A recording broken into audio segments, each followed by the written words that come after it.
दोस्तों, पाकिस्तान के अंदर एक नई हुकूमत जो है वो बन गई है। और सवाल ये पैदा होता है कि क्या ये नई हुकूमत भारत के साथ ताल्लुकात को नॉर्मलाइज करने में कामयाब होगी। कि मोदी साहब ने जब कल 3.5 मिलियन डायस्पोरा है, 60 से 70,000 जो एनआरआई थे, उन्होंने वहां पे साइन कर रखा था उस प्रोग्राम में आने के लिए। एक बहुत बड़ी तादाद पाकिस्तान के अंदर जो है वो लोगों की इस बात पे कमेंट कर रही है कि मुल्क के जो इलेक्शन है वो फेयर एंड फ्री नहीं हुए। इमरान खान कहते हैं ये मदर ऑफ ऑल विगिंग थी। स्ट्रक्चर खड़ा किया गया है। मैं बल्कि खुद भारत जाने के बाद वापसी पे सोच रहा था रुकूं वहां पे, और मेरी ख्वाहिश है कि अबू धाबी के अंदर एक मस्जिद है, उसको विजिट करूं, इस मंदिर को विजिट करूं। पाकिस्तान को ला के खड़ा कर दिया उस मुकाम पे जहां पे उन्होंने कहा अगर यहाँ बात करनी है तो करो, जो कि मैं समझता हूँ इंतहाई वाइज मूव थी नरेंद्र मोदी की। नमस्कार दोस्तों, पाकिस्तान में कई दिनों के बाद अनाउंस हो चुका है वहां का कौन प्राइम मिनिस्टर बनने वाला है, जो कि है शहबाज शरीफ। ये पहले भी पाकिस्तान के प्राइम मिनिस्टर थे और अब दोबारा से बन चुके हैं। और बताया जा रहा है जो पाकिस्तान के लोग हैं वो भारत से बात करना चाहते हैं, क्योंकि पाकिस्तान में जो महंगाई है बहुत ही ज्यादा है और जो भारतीय सामान है वो दुबई के जरिए पाकिस्तान में आता है, जो कि इन्हें बहुत ही महंगा पड़ता है। आप देखिए जो पाकिस्तान के लोग हैं और वहाँ के जर्नलिस्ट है, उन्होंने क्या बोला इस पर आप देखिए। दोस्तों, पाकिस्तान के अंदर एक नई हुकूमत जो है वो बन गई है। और सवाल ये पैदा होता है कि क्या ये नई हुकूमत भारत के साथ ताल्लुकात को नॉर्मलाइज करने में कामयाब होगी। ये एक इम्पॉर्टेंट क्वेश्चन है। और क्या भारत जो है वो पाकिस्तान की नई हुकूमत को स्पेस देगा। प्राइम मिनिस्टर मोदी, जिनका ग्लोबल क्लाउड बड़ा तगड़ा है, जो कि डोमेस्टिकली बड़े स्ट्रॉन्ग हैं, क्या वो पाकिस्तान से बात करेंगे जबकि इस वक्त मुल्क के अंदर कहीं पे इंटरनेट सर्विस बंद है, कहीं पे ट्विटर बंद है। इंटरनेट सर्विस तो खैर नहीं बंद, लेकिन ट्विटर ज़रूर डाउन है। और दूसरी बात यह है कि एक बहुत बड़ी तादाद पाकिस्तान के अंदर जो है वो लोगों की इस बात पे कमेंट कर रही है कि मुल्क के जो इलेक्शन है वो फेयर एंड फ्री नहीं हुए। इमरान खान कहते हैं ये मदर ऑफ ऑल विगिंग थी। इस तरह की बहुत सारी चीज़ें हैं। अब देखें, भारत के हवाले से इमरान खान जब 2018 में आए तो कहा गया कि शायद बातचीत होगी।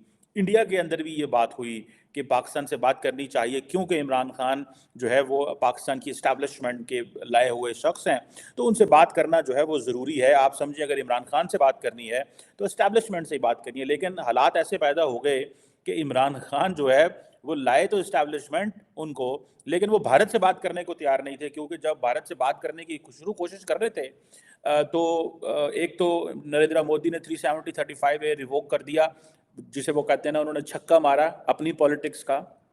और उन्होंने पाकिस्तान को ला के खड़ा कर दिया उस मुकाम पे जहां पे उन्होंने कहा अगर यहाँ बात करनी है तो करो, जो कि मैं समझता हूँ इंतहाई वाइज मूव थी नरेंद्र मोदी की। फ्रॉम एन इंडियन पर्सपेक्टिव अगर आप देखें, पाकिस्तान पर्सपेक्टिव, पाकिस्तान के प्राइम मिनिस्टर जो थे इमरान खान साहब, वो तो एक साल इंतजार करते रहे नरेंद्र मोदी का कब मेरे से बात करेंगे, लेकिन उन्होंने इग्नोर कर दिया। और उन्होंने पाकिस्तान को उस जगह पे ला के खड़ा कर दिया कि इमरान खान जो है वो हर जुम्मे को प्रोटेस्ट करेंगे, और पहले हर रोज़ होगा, फिर हर जुम्मे को होगा, फिर वज़ीर आज़म हाउस में होगा। इस तरह की चीज़ें जो है वो चलती रही।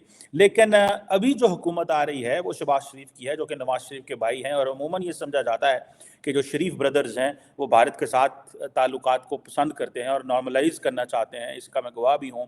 मैंने बहुत सारे लोगों से भी सुना है, पॉलिटिशियन से भी, डिप्लोमेट से भी, और भी बहुत सारे, और उनको इस चीज़ की सज़ा भी दी गई।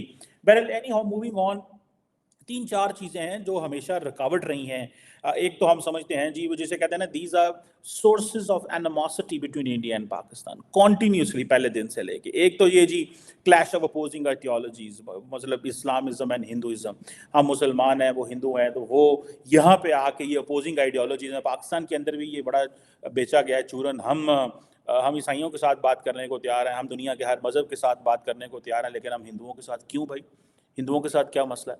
और हिंदू जो हैं, अगर वो पाकिस्तान से बात नहीं करेंगे तो आपको बुरा लगेगा, लेकिन आप हिंदुओं से बात नहीं करेंगे, मैं समझता हूँ ये इंतहाई एक अनडिप्लोमेटिक, अनपॉलिटिकल मूव रही है पाकिस्तान के अंदर।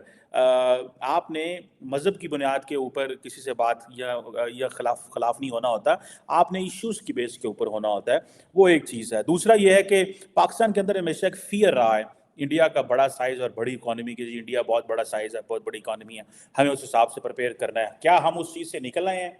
ये दोनों सवाल हैं। क्या हम इंडिया के इस हिंदू वर्सेस मुस्लिम से निकल आए हैं? मैं समझता हूँ जहाँ पाकिस्तान के अंदर हमने बड़ी देर एंटी हिंदू नैरेटिव बेचा।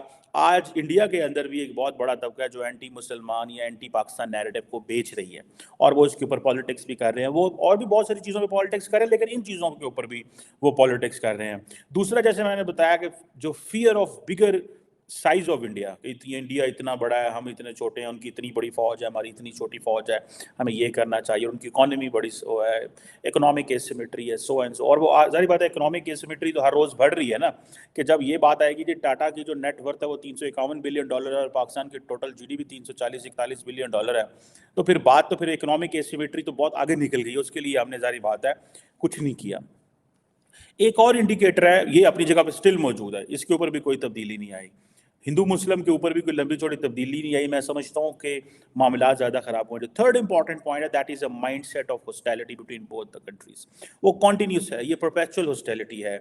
ये एक समझें कि ये एक पार्टीशन ड्रामा है जो कि नहीं जा रहा हमारी वो हमसे, ठीक है जी, ना इंडिया से ना इधर से।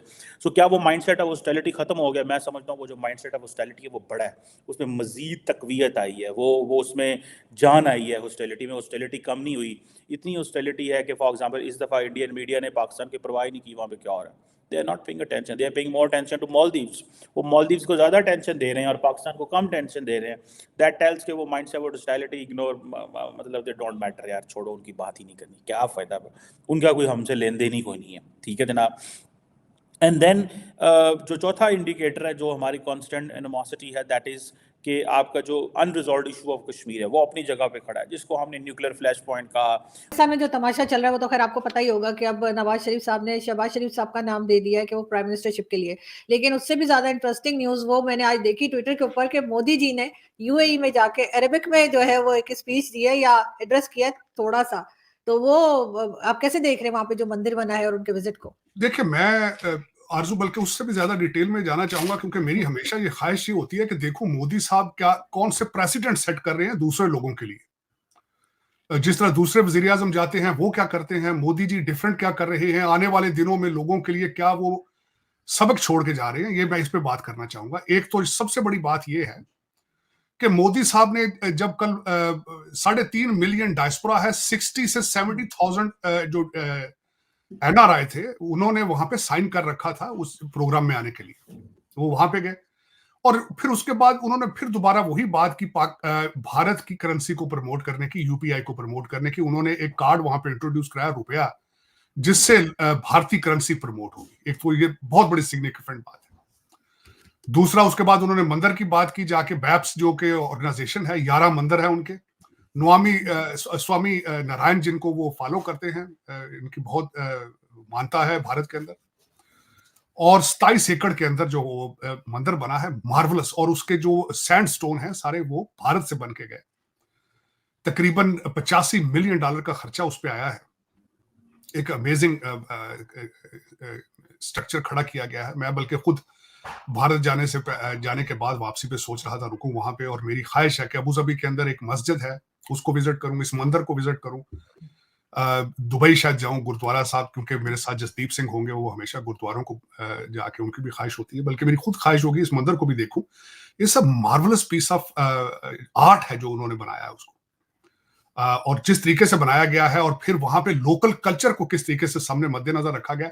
वहां पे 7 उन्होंने वो बड़े स्टोन के बना के एक वो साइंस लगाए हैं जो 7 स्टेटों को रिप्रेजेंट करते हैं। 7 UAE के स्टेट्स हैं, शारजाह है, बहरीन है, इन सबको। तो उसमें देखने के लायक है वो, और मेरी ख्वाहिश है देखूं। मैं बल्कि अभी तक न्यू जर्सी मंदिर में नहीं गया, मेरे वहां भी ख्वाहिश है। मेरे दोस्तों ने मुझे इनवाइट किया हुआ न्यू जर्सी मंदिर में जाने के, देखूं वहां जाके किस तरीके से वॉलंटियरिज्म इस दौर के अंदर देखा जा रहा है, बनाया जा रहा है। और अब इससे आगे मैं जो एक बात बताना चाहूंगा, आज मोदी साहब ने एक और चीज को वहां पे प्रमोट किया है, भारत मार्ट को।